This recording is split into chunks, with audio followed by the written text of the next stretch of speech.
Nuggets. This is the third time in 4 years they've lost in the postseason. They know each other well. They don't particularly like each other, but they know each other well. There's Nikola Jokic. He would have himself a game. Early third, Jamal Murray drives and gets it to go. Nuggets up 4. Denver won its last 12 games of the regular season, kept that same energy in this one. Murray led the way with 30. Nuggets up 12 after the foul shot. Then, less than a minute later, Jaden McDaniels gets hit in the face by Jokic. McDaniels gets it back, hits the mid-range, and then shoves Jokic in the back. And then Aaron Gordon's going to step in and protect the big fella. I don't know if Jokic needs protection, but Gordon had his teammates back. Energy, you know? Yeah. Hey, the NBA playoffs have begun, right? It's testy, it's chippy. That's how it's supposed to be. Thank you. Like, people are not supposed to like each other at this moment. It's right. supposed to be about the name that's on the front of your jersey, and if it's not, then you're at war with it. All right, fourth quarter now. Anthony Edwards trying to get it going. The triple, he had 22. Shot just 7 of 19, but the Timberwolves cut it to 4, then they cut it to 2. Jokic going at Rudy. Circus move there. And look, that was a big time bucket at a big time play at a big time. You know what I mean? Yeah, big moment there. Yeah. And then Jokic finding Bruce Brown. Garden Variety triple-double for Jokic. Denver wins game 1. Not a work of art, but a beautiful win anyway.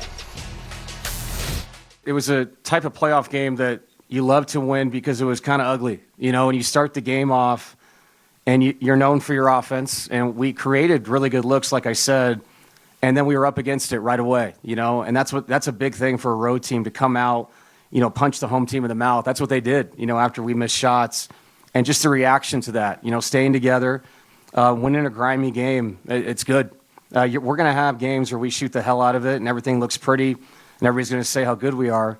There's no difference, you know, you just win the game, and that's what the game was tonight.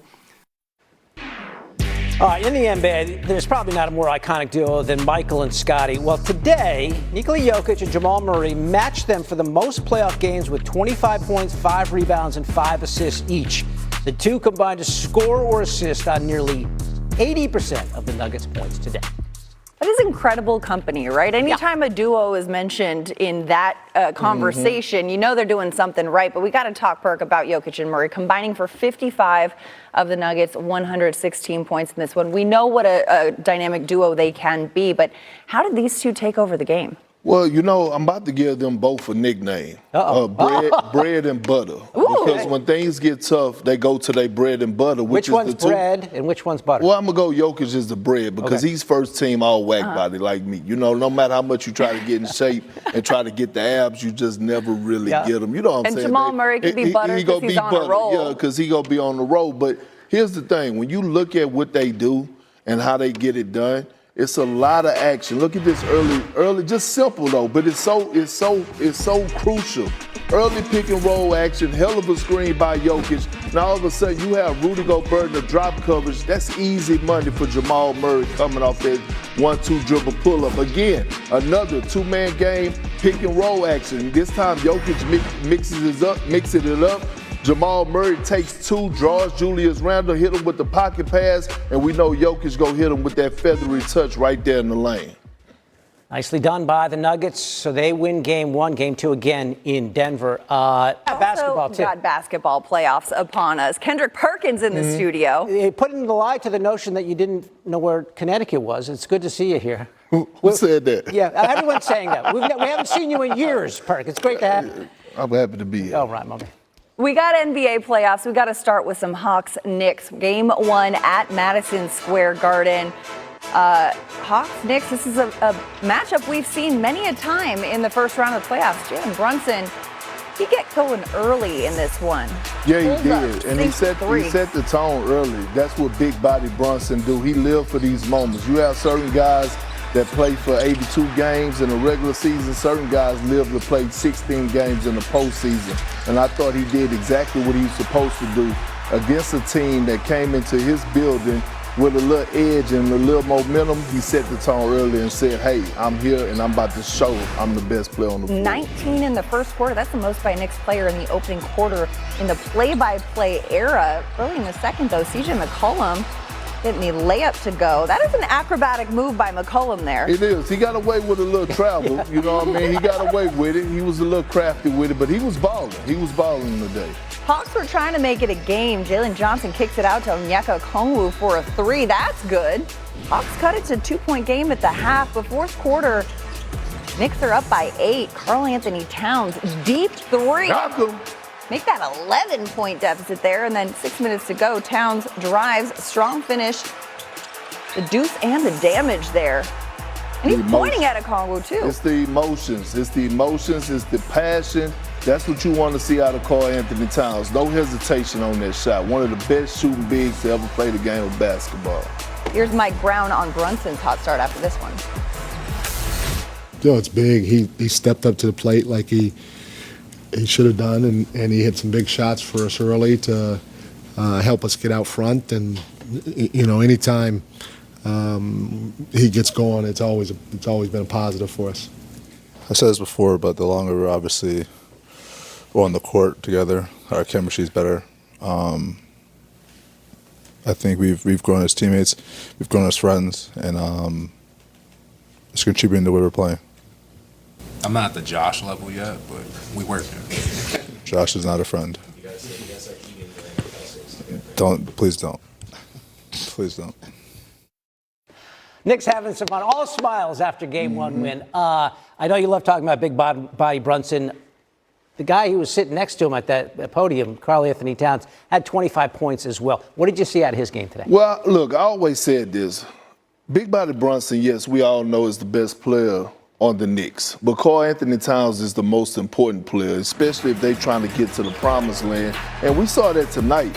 He's the emotional guy. He's a guy that he has to feel love. And what we saw from him was dominance. We saw early in the game they used him as more of as a facilitator. He went to the bench and then he came in and all of a sudden he got into attack mode. And what happens with a guy like Karl Anthony Towns is that it starts to affect the other end. So once he got a few buckets, then all of a sudden we saw 1 block, then 2 blocks, then 3 blocks. And then he was sliding those puppies on the defensive end, being able to guard smaller guards. Now, we talked about this when we watched the highlight, but Jalen Brunson, hot start, 19 points in the first quarter alone. What do you need to see from Brunson for the rest of this series for the Knicks to advance past the Hawks? Well, I just want to continue to see that balance, right, of him being in attack mode, setting the tone early, but also making sure that other guys get involved, making sure that other guys eat.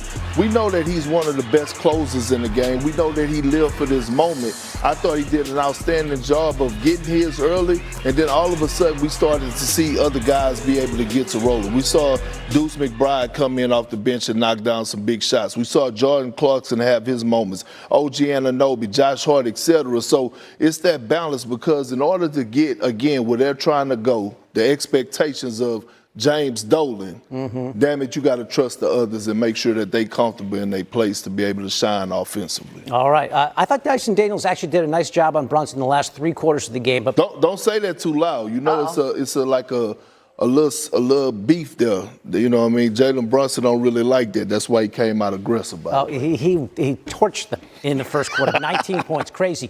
All right. So Knicks take game 1, game 2 again at the Garden. There was a little bit of a lighter moment post-game in Mike Brown's press conference. A little interruption. Check it out. And so it's the time for us to go back to him. But, we feel whoever phone this is, you need to do a better job of muting when you get a text. Because when you get a text, it interrupts the press conference. And people here don't like when the press conference gets interrupted. So I'd appreciate your help next time, whoever phone this is. Thank you. Well played. I respect the move right there, the levity. Are we all turned off? First of all, I'm good. Do not disturb is Thank fully you. on, Okay. right? That's the move. I mean, I keep my phone on silent. We're all in accordance. At one point in time, we used to pay for songs to be our ringtones, and now when's the last time anyone's phone ever rang? Who's the poor guy who has to go up there afterwards and, kind of sheepishly grab that? I'm actually getting a call right now from one of the producers. I'm not picking up, okay? There you go.